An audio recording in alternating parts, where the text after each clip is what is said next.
na yung sibuyas.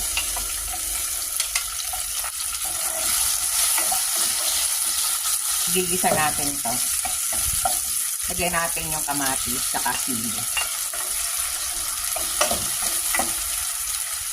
Lagyan natin ng konting patis.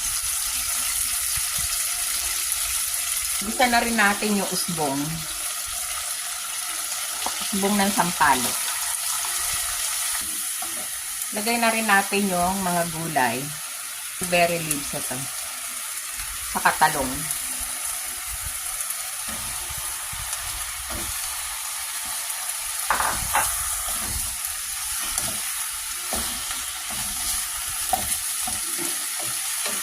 Lagyan na natin ng sabaw. Ito, pinakulang tubig. Pakuluin muna. Yan, kumukulo na. Pwede na natin lagay ang isda.